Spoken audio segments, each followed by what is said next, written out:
আসসালামু আলাইকুম। কেমন আছেন সবাই? আশা করি সবাই ভালো আছেন। আমিও আপনাদের দয়ায় আল্লাহ পাকের রহমতে ভালো আছি।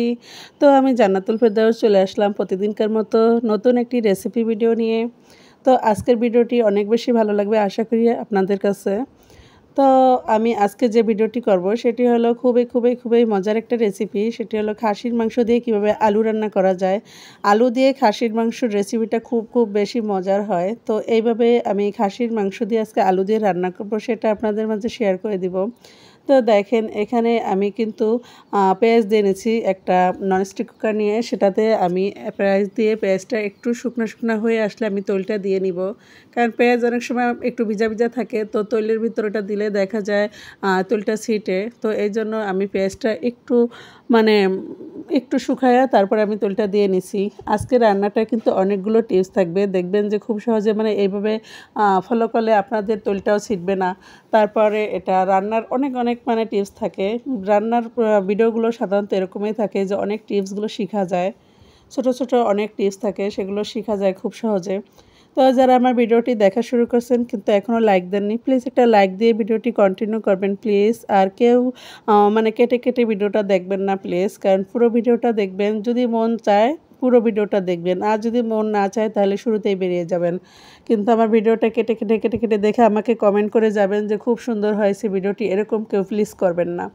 তো দেখেন আমার পেঁয়াজটা একটু হালকা ভাজা হয়ে আসলে আমি এখানে 2টা তেজপাতা কেটে দিলাম, তারপরে 3টা লবঙ্গ, 4টা এলাচ এবং 5টা দারচিনি দিয়ে খুব সুন্দর এটাকে একটু নেড়েচেড়ে মশলাগুলো দিয়ে নিব।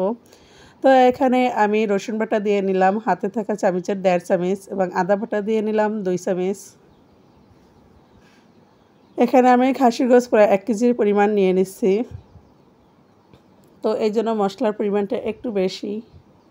তো আমি এখন অপেক্ষা করব এখানে আদা রসুন বাটা এবং অন্যান্য মশলার যে কাঁচা গন্ধ আছে সেই কাঁচা গন্ধটা যাওয়া পর্যন্ত আমি নেড়েচেড়ে নিব এটাকে। তো এখানে এই পর্যায়ে এসে কিন্তু আমি পরিমাণ মতো লবণ দিয়ে নিব, হাতে থাকা চামচে 2 চামচ পরিমাণ হলুদের গুঁড়া এবং 1.5 চামচ পরিমাণ মরিচের গুঁড়া দিয়ে নিব, কারণ খাসির গোশতটা আমি একটু ঝাল করে রান্না করতে চাইছি। তো দেখেন মশলাটা কিন্তু খুব সুন্দরভাবে কষানো হয়ে যাচ্ছে। খুব সুন্দরভাবে মশলাটা কষিয়ে নিতে হবে। মশলা কষানো সুন্দর না হলে কিন্তু কাঁচা একটা গন্ধ আসবে মশলার। আর সেই গন্ধর কারণে পরে দেখা যায় তরকারির মজাটা লাগবে না। রেসিপিটা মজা লাগবে না। তো সেইজন্য প্লিজ সবাই এই জন্যই বলছি যে ছোট কিছু টিপস আছে এগুলো আপনারা ফলো করবেন। খুব সহজে আপনাদেরটাও রান্নাটা খুব বেশি মজা হবে। খাসির গোশত অনেকেই রান্না করে যে একটু গন্ধ আসে। কিন্তু আমার এই টিপস ফলো করে যদি আপনি খাসির গোশত রান্না করেন কখনোই গন্ধ আসবে না এবং খেতে খুব বেশি মজার হয়, খুব বেশি মজা হয় এভাবে খাসির গোশতটা। তো আমি খাসির গোশতটা কিন্তু ধুয়ে পরিষ্কার করে রেখেছিলাম আগে থেকেই। তো সেগুলো আমি দিয়ে নিব। এখানে দেখেন হাড্ডি সহ খাসির গোশত ছিল। তো আমি এখন মশলাটা খুব সুন্দরভাবে কষিয়ে একদম মিশিয়ে নিব।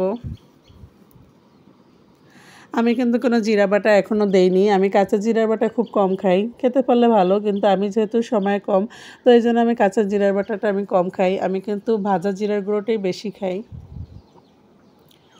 তো দেখেন আমি নেড়েচেড়ে এটাকে আমি ঢাকনা দিয়ে কষিয়ে নিব, কারণ এটা ঢাকনা দিয়ে কষিয়ে নিলে খুব বেশি এটা একটু হালকা সিদ্ধ হয়ে যাবে, প্লাস আপনার গন্ধটাও বের হয়ে যাবে, গন্ধও থাকবে না। সাথে এটা খুবই একদম লোভনীয় দেখাবে, দেখতেও অনেক মজা হবে।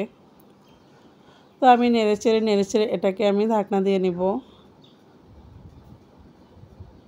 আমি আবার একটু নেড়েচেড়ে নিব, কারণ এটা যদি গন্ধটা যেন না থাকে সেজন্য আমি নেড়েচেড়ে এটাকে খুব সুন্দরভাবে এটাকে রান্না করব।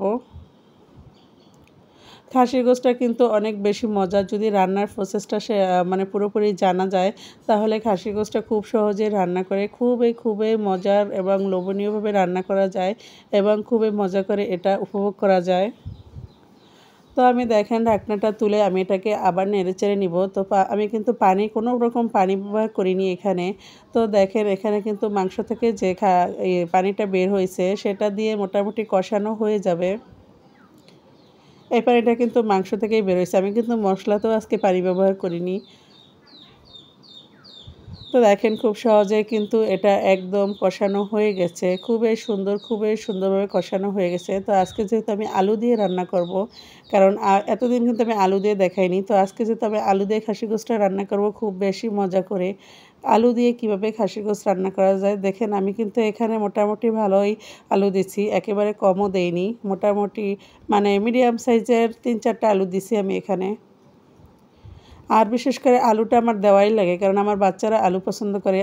শুধু আমার বাচ্চারা না, আমি দেখি যে আমার বন্ধু-বান্ধবী যারাই ভিডিও করে বা ভিডিও ছাড়ে সবাই দেখি বলে বাচ্চারা আলু পছন্দ করে। আসলেই বাচ্চারা আলু পছন্দ করে।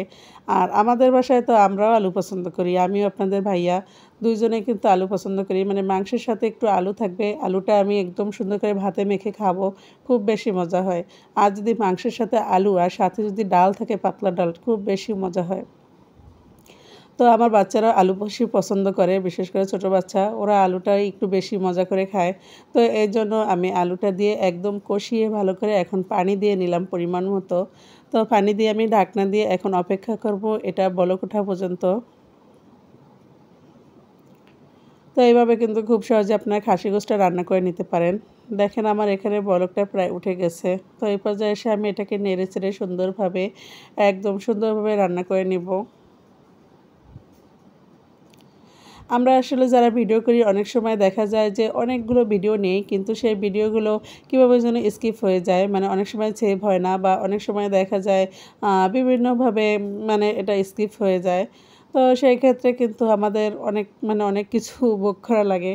তো দেখেন আমার রান্নাটা কিন্তু একদম খুব সুন্দরভাবে হয়ে গেছে। তো এই পর্যায়ে এসে যারা আমার ভিডিওতে আমার চ্যানেলটি এখনও সাবস্ক্রাইব করেননি, যদি আমার ভিডিওটা একটুও ভালো লেগে থাকে আর আমার সাথে থাকতে চান, প্লিজ সাবস্ক্রাইব করে জানার স্বপ্নের সাথে থেকে যাবেন এবং পাশে থাকা বেল আইকনটি অন করে দিবেন, যাতে ভিডিও ছাড়ার সাথে সাথে আপনাদের কাছে পৌঁছে যায়।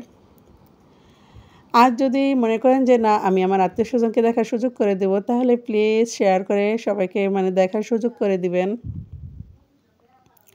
তো আমি কিন্তু এখানে গরম মশলাটা দিয়ে নিলাম। গরম মশলার গুঁড়াটা দিয়ে আমি এটাকে একটু নেড়েচেড়ে সুন্দরভাবে এটাকে অপেক্ষা করব, একটু ভালোভাবে এটা যাতে মিশে যায়।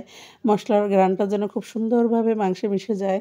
তো এইজন্য আমি অপেক্ষা করব। দেখেন এখানে কিন্তু খুব সুন্দরভাবে আলুটা সিদ্ধ হয়ে গেছে এবং মাংসটাও খুব সুন্দর সহজভাবে সিদ্ধ হয়ে গেছে। একদম নরম হয়ে গেছে, যাতে বাচ্চারা খেয়ে খুব বেশি আরাম পাবে। তো আমার ভিডিওটা কিন্তু আমি শেষ পর্যায়ে চলে আসছি। আমার রান্নাটাও প্রায় হয়ে গেছে। তো এই পর্যায়ে এসে আমি যারা আমার ভিডিও দেখছেন, আমার বন্ধু আছেন, আমার জানার স্বপ্নের সাথে আছেন, সবাইকে অনেক ধন্যবাদ, অনেক ভালোবাসা। সবাই দীর্ঘায়ু ও সুস্বাস্থ্য কামনা করি। সবাই আমার জন্য দোয়া করেন। ভালো থাকবেন, সুস্থ থাকবেন। আল্লাহ হাফেজ।